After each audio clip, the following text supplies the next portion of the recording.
welcome back to another Good Morning KU. I'm Bella Line. And I'm Catherine Galliani. So what did you do this week, Catherine? I went home to Chicago. I saw my dog and my family. The lake was super beautiful at this time of year. All the leaves are changing on the trees. It's a really beautiful fall in Chicago. Absolutely. Oh, is that your puppy? That's my puppy, Tucker. Oh, He's so a mini cool. Australian Shepherd, and he likes spending time at the beach. Oh, that is so cute. So do you go to Lake Michigan often then, since you're from Chicago? Right, yes. I do go to Lake Michigan often. It's like a mile from my house, so it's a super nice activity to do, especially this time of year. Oh, that's so nice. I know I went to the lake this weekend with my roommate, Leah. She's on the left there, but we had a good time. We went to my mom's lake house in Oklahoma, and we got to see the pelicans. They fly right through Grove, so we got to watch the pelicans on the water, and then, you know, that was super fun and cute. And there was lots of food trucks and other fun things going on in the little small town of Grove, Oklahoma. But I know some other people on our show had some fun things. There's Brendan on the Mamba at Worlds of Fun, so that's great. There's Connor. He went to the Mizzou game this weekend to visit friends. I know a lot of KU folks went down to Columbia this weekend to see their friends and watch the game. Yeah, surprisingly, a lot of people did go. I was very surprised, especially with the rivalry per se that we have with Mizzou. So that was super interesting to me. And then there's Connor. Connor was telling us about how his plans fell through for Arkansas, so they stayed and had a disco party. But as Kyle said, that doesn't look too disco to me, but we'll leave it to Connor. No. So. And there's Gabe. He worked at Dick's Sporting Goods this week. He actually sent this photo to us before it was posted on the show. He looks like he's having a good time. He does. He looks super entertained. He also said, I think he saw Chris Tehan there and wanted to get a picture, but he did not. So next time, Gabe's definitely going to have to get a picture for us. Oh, and then there's Sheehan. She went to the salon. She got her hair cut, and it looks so cool. Perfect. It's a good time to get those beauty things done over fall break. Yeah. Self-care. Is there any place that you go to get your hair cut in Lawrence, or have you? Yeah. Yes, I go to Lotta Salon. Okay. It's in West Lawrence, and I really like my hair lady, so I tend to go there a lot. Okay, cool. Because I'm from Kansas City, so I'm just so bad about just driving home. Right. And doing it there. Just I'm because sure I'm there's so wider comfortable with options that. there, too. Yeah, because I really haven't gone anywhere except for Maine Haas, I think is how you say it. But, yeah. So have you gone to the Lewisburg Cider Mill? No, I haven't. Oh, you have to go. It's so fun. So they have like these, I don't know if they're like pumpkin spice or whatever they are. They're, I think, apple cider donuts. Oh, they are my goodness. to die for. They are so good. And So, where is it? It's in Lewisburg. So it's like, I would say it's like about 50 minutes from here, but from Kansas City, which is where I usually drive from for my parents, is about 30 minutes. Right off 69 if you're going to Pittsburgh, Kansas. So. Pumpkin patch and fall activities? Yes, yeah, and just they have a bunch of fun things to do for literally Awesome. every age group. So, and I know they have a vineyard or something there. So That sounds super so fun. But did you see that Sister Cindy, the TikTok campus preacher, was at K-State this weekend? Wow, no, I did not see that. Yeah, so I'm interested to see if she comes to KU. I'm not sure. Wow, we'll definitely have that on the show if she does. I'd love to catch a video of that. I would love that because she's been to Mizzou, Nebraska, some other schools. I'm like, come to KU. I think it would be a great time for all the KU students. I think so too. So what are you doing for the games this weekend?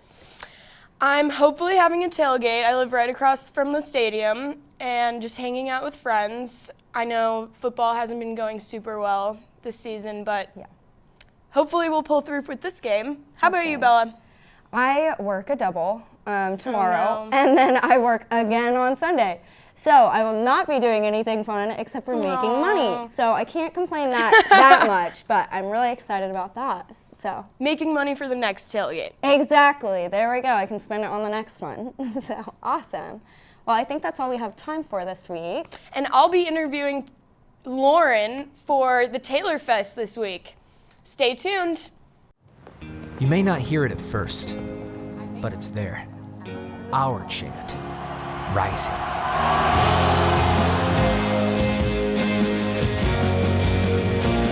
On this summit, callings converge, voices unify into a chorus that sounds out for good. for greatness. Can you hear it? Welcome back. I'm here with Lauren Hugo interviewing about the Taylor Fest happening tonight. And she is a promoter for the Taylor Fest and obviously a fan. So tell us about this Taylor Fest. What does it entail? Okay, so Taylor Fest, for all my Swifties out there, I myself am a big Swiftie. It's not necessarily, it's not a concert. It's not really a DJ'd event. It's just a group of people having a good time, jamming out to basically her whole discography of Taylor Swift music. And there's gonna be Taylor Swift drinks. That's amazing. All named after Taylor Swift songs, so that's really cool. There's gonna be a themed photo booth. There's gonna be merch. Yeah, as you can see, Cruel Summer. The French drink, that's going to be a popular one. It's 18 plus, I should preface. And obviously for drinks, that's going to be 21 plus. But yeah, it's at the Bottleneck here in Lawrence. So that's very exciting. We actually ended up selling out of tickets. Wow. So unfortunately, if you didn't make it tonight, you won't be able to go. It is a one in, one out policy, so you could wait outside. There is a chance you could finesse the system. But I would recommend just keeping an eye out for the next show, because we're definitely coming back. So really looking forward to that, and yeah. Speaking of tickets, how did you advertise this event and sell tickets for tonight? I did a couple different methods. I went old school and I was putting up posters around Jayhawk Boulevard, on bulletin boards. Those didn't stay up for very long, but they did stay up for a little bit. And I went to social media, of course. They have Facebook, Twitter, and Instagram. I was doing my own Instagram. Great. I even posted my own aesthetically pleasing story of Taylor Swift at the Hawk saying, Taylor Swift partied with KU. Iconic photo. Will KU party with Taylor Swift? The answer was yes, because we sold out of tickets, like I said. So that was really fun. This is our first show, actually, that we're doing for Taylor Fest. So, good. Yeah, we're Who looking should forward to it. attend Taylor Fest tonight? Or next time if they didn't get tickets? Well, you do have to be 18 plus, but I say the Swift is for everybody. If you're a Swiftie, come. If you're not, come. It's still fun. There's so much to do. There's going to be a professional photographer there. We're going to have photos afterwards. Great memories are going to be made. Well, Lauren, thank you so much for coming in. I'm sure it will be great tonight, and I'm looking forward to attend the next Taylor Swift party. We'll see you there. Thank you. From adversity, we rose. We made history and became pioneers, voyagers, champions, Jayhawks. And when our chant rises, haunting and hallowed, Jayhawks are telling the world what's near. Victory. Welcome back. I'm here with Steve Rottinghaus, Career and Outreach Coordinator at the J School, and he's here to talk about our upcoming career fair. Well, thanks. Yeah, a week from next week, next Thursday, October 21st, we're going to have a career fair. We're excited. It's going to be in Stuffer Flint Hall for the first time. I've been here for going on 7 years, and we've never had it here. We've always had it at the Union or at the Alumni Center, but with the renovated building, we want to utilize this space, and I think our employers are excited to connect with our students. Yeah, I gotcha. I think it's a really good experience for any students that are really trying to, find a career path here in their senior or maybe junior year at college. What are some of the, companies that are coming up? We have 13 companies signed up right now. We're still, a couple more are kind of undecided, but we've got TV stations, we've got a newspaper, we've got PR firms, communications firms. A lot of these companies are looking for students to help with their communication plan. With our students and their multimedia skills, it's definitely a great fit for a lot of these organizations. For example, we have a construction company. You might think, why are they coming to the career fair? But again, they want students to help with their web content, their video, social media, and it's open to all students. I know, definitely we have a lot of juniors and seniors turn out, but I encourage freshmen and sophomores to show up as well, just to find out what's out there, what are these employers looking for, because we'll do a similar career fair again next March. So if you make a connection this fall, you can kind of reconnect with that company in the March. So they're extending their hand. They're giving students access to resources and opportunities to learn more. What are some of the, options that the J School is extending during the fair? One of the highlights is definitely the LinkedIn photo booth. I know it's very popular with our students. We've done that for, I think, the last 4 fairs, where if you need that new photo for LinkedIn or your online portfolio, website, There's no charge to that. It's just going to be down the hallway. I do encourage students, to dress up, either business casual or business professional. This is not the event, to wear the hooded sweatshirt, yoga pants, sweatpants, a shirt with a logo on it. You definitely want to dress like you would for an actual interview. But yeah, the LinkedIn photo booth is definitely popular. Bring your resume. You want to drop off your resumes to these companies. It's from 10 to 3 next Thursday. You don't have to be there all 5 hours. If you can devote like 1 hour, make some meaningful connections with, say, 4 or 5 companies, I think you'll find it's worth your time. I think students will definitely enjoy that event, and I think it'll be pretty beneficial for anybody, really trying to get into the field here as May rolls around. Definitely. Like I said, we've got companies from Wichita, Kansas City, Lawrence, and Topeka. Some companies are still kind of hesitant because of COVID to go out and recruit. I hope that changes next spring, but I know I'm looking forward to just kind of seeing the buzz in the room next Thursday, because during fall break I kind of flipped the room, split out the tables like for a career fair, and I think it's going to work great.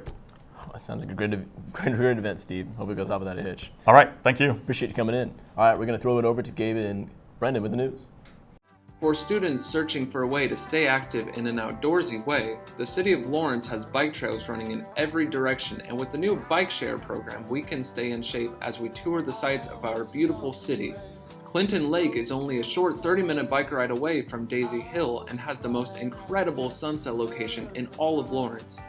Walking campus may give you the KU calves, but biking can give you the KU thighs. Bike Lawrence today. Welcome back. I'm Gabe Daniel. And I'm Brendan Meeker. This is your Good Morning KU Friday News Report. In national news, a former Nike track star is suing Nike and her ex-coach for $20 million. Mary Kane intends to sue for the emotional abuse she experienced in an elite training program.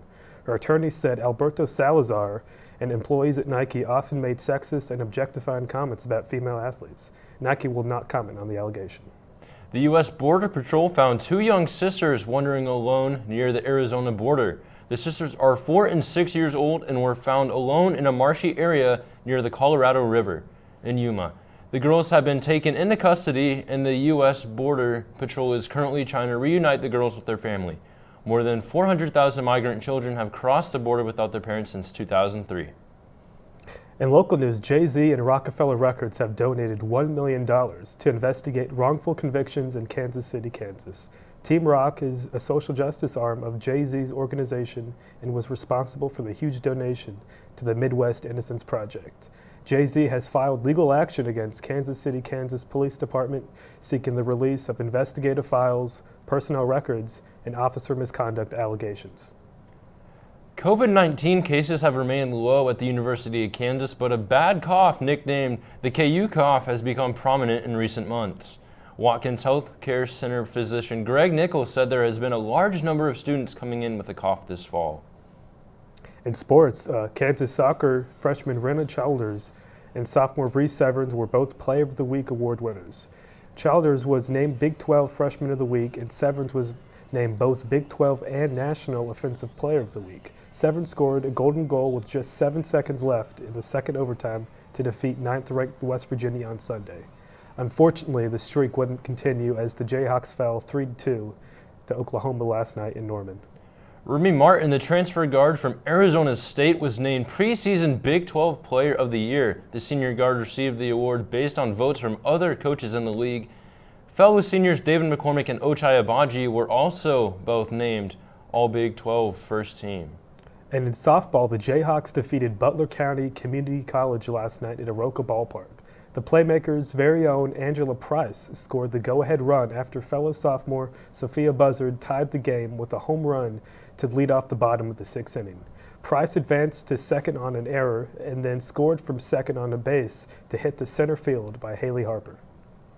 And finally, in the NFL, the Kansas City Chiefs will search for a bounce-back win this week after a tough loss to the Buffalo Bills. The Chiefs will face the 2-3 Washington football team at FedEx Field this Sunday at noon. And that's all we have for the show today. For more sports news, be sure to watch the Playmakers today at noon and Rookie Takeover at 3 p.m. Thanks for watching and have a great weekend.